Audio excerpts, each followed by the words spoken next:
Lost media has always been an interesting topic to me. I don't know why, just the thought of something that used to be available to the public but is now mysteriously gone, removed from existence, is just such an interesting idea to me. I've talked once before about a certain piece of lost media, that being the Lost FNAF trailer. However, I wanted to stray a bit away from the FNAF genre for a little and talk about something a little different. A game that you and many other people have never heard of before. A mysterious game that was more than likely never even made. A game called Yeah Beebiss I.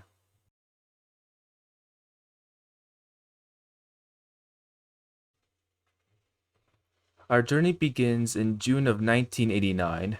It was around this time that the name of an odd game appeared on a listing for a mail order video game service called Play It Again. The weird game was listed under the issue Video Games and Computer Science. The game in question was called Yeah Beebiss I. In the following months, the game would appear again in the same magazines under the same issue. That was until October of 1989, where it was mysteriously taken off the listings. However, it was around the same time that another identical advertisement had the game under its listings too. The gaming advertisement that had appeared in this time was called Funko.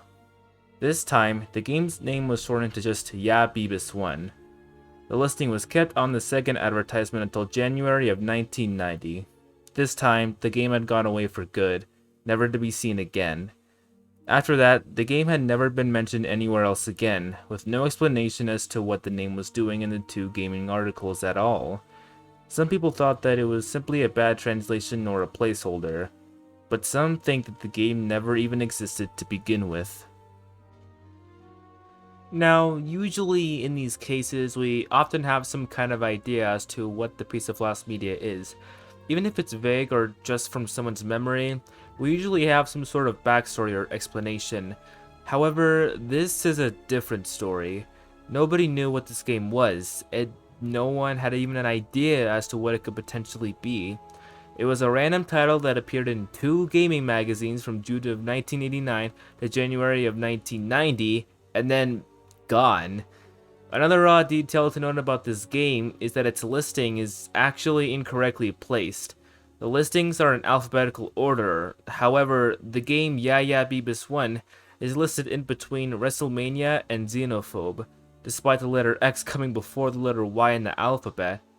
What's even stranger is that both advertisements showing the listings of the game have this error, which is odd to be sure. Now, going in, I just wanted to point out that most of the topics I will be discussing are just theories and speculation. There just isn't any concrete evidence of the game's existence going forward, and we can only speculate at this point. Regardless, let's talk about some theories that some people have regarding the game's existence. I'll be discussing two of the most popular first. In January of 1989, Bandai released the 10th and final family trainer game of their series. In Japan, the game had an obnoxiously long title of Family Trainer Rai Rai Kyoshizu Baby Kyonshi no Amida Daiboken. I probably mispronounced that poorly, so apologies. I don't really know Japanese, so what does this have to do with Yeah Beebiss I? Well, people eventually discovered that Rai Rai in English translates to Yeah, matching the first part of the title Yeah Beebiss I. So, what about the rest? Well, it's possible that a tired producer could have translated the Japanese text of the game and simply mispronounced the second part of the title poorly. It turns out that the Japanese translation shown on screen translates to a badly spelled version of baby, and that instead said baby. If you make that word plural, then the full title would say Yeah Beebiss. My personal opinion, this could possibly be the answer, but there are a few personal problems with this theory that I have. First off, the one at the end of Yeah Beebiss I never gets mentioned, so the origins of that part are never discussed. Second, the actual case that a translator misspelled baby to say baby and to pluralize it definitely seems like a stretch to me, especially considering that pluralizing the word baby wouldn't seem to be necessary to begin with. Lastly, the rest of the English version of the translation doesn't really get explained. We know that Rai Rai means something, we confirmed that it translates to Yeah Yeah in English, so what about the rest of the title? Where does that come into play? Okay, now let's talk about the other theory. And boy, is this a real doozy. Nintendo Age is a now defunct website in which people could discuss classic Nintendo games and highly valuable information regarding games, cartridges, consoles, and more. And of course, talk about the game Yeah Beebiss I eventually spread to said website. A user on the site called Luigi Master was talking to a supposed friend on the site when he mentioned that he would be making a quote-unquote localized version of Yeah Beebiss I.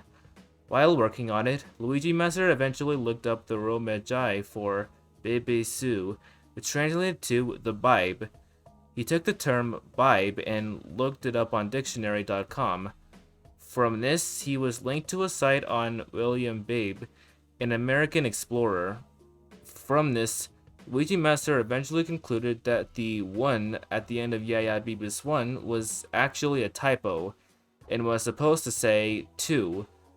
He eventually said that Yeah Beebiss 1 was actually a badly named version of Super Pitfall 2.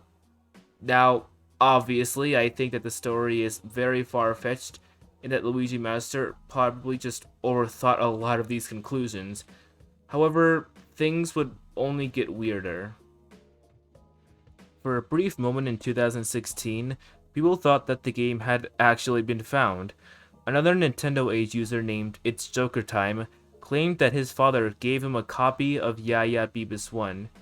He even provided proof of the cartridge he had in hand. It's Joker Time supposedly claimed that his father got him the game at the 1987 Consumer Electronics Show, but playing the game itself would only show a bunch of garbled pixels. There are two huge problems with this claim, however. The listings for Yeah Beebiss 1 showed up from June of 1989 to January of 1990, a full 2 to 3 years after It's Joker Time supposedly got the game from his father. Unless the game simply hadn't been listed for years after its supposed release, I would find it highly unlikely that the game had existed for this long. The final nail in the coffin, however, was when another Nintendo Age user eventually called It's Joker Time out on his very likely lie. The point had to do with the cartridges and his supposed proof. The reason for this was because the cartridge that It's Joker Time provided was a 3-screw cartridge. However, Nintendo didn't adapt to 3-screw cartridges until 1988. So how did It's Joker Time manage to get a 3-screw cartridge from Nintendo in 1987 when they didn't switch to them in 1988? After It's Joker Time was called out, he stopped posting on Nintendo Age. Now, obviously, I don't have screenshots of the site in question since it was taken down in 2019, but from what I've heard, the site itself was very toxic and was admittedly pretty shitty, aside from the archives and databases. Now that we got the two biggest theories out of the way, allow me to explain a few smaller theories and ideas regarding the game. Other smaller theories regarding the game's origins have popped up. One of these is that the game was a copyright trap, in order to serve as evidence if another game attempted to copy the service's list. This could be possible, and it could also explain why the game was shortened to just Yeah Beebiss 1 in the Funko listing, as well as the incorrectly placed alphabetical listing the game had, to make it distinct, and to make it easier for the services to catch any other games looking to copy the listings they provided. However, this is simply an idea. Another theory is that the game was simply a placeholder. It said that it was simply used as a placeholder for the list due to its weird sounding name and to account for the blank space on the listings. It is quite convenient, however, that two separate advertising companies would do this for both of their listings. Sure, it's possible, but I wouldn't say it's likely. Another theory, however, is that the game is actually an inside joke between the two companies that included the game in their listings, like how Capcom has the name Joe in some of their games. It is worth noting that the ads are about trading games, however, and not upcoming games, even putting prices for said games. With that being said, this opens up another possibility. which is that the game was unlicensed and was therefore never released. There are two possibilities here. Either the two advertising services made the game but never released it, or the game was made and distributed by other unlicensed developers like Colored Dreams and Odyssey Software. Other than all of those theories, nobody really knows anything else about this game. One last thing I should point out is that the list that Yeah Beebiss I was featured in had a lot of other games that also never came out. This list shows a bunch of other games from the same list that hadn't come out. To me, I feel like the game was either a placeholder, or it really is Rairai Kyonshizu. Again, apologies if I mispronounced that poorly. However, until then, we may never know the true whereabouts of this game. Was it simply a typo or a placeholder for both of the advertisement lists? Was it a game that was being made, but never ended up being finished or released? Or is it even a game to begin with? We may never know the answer.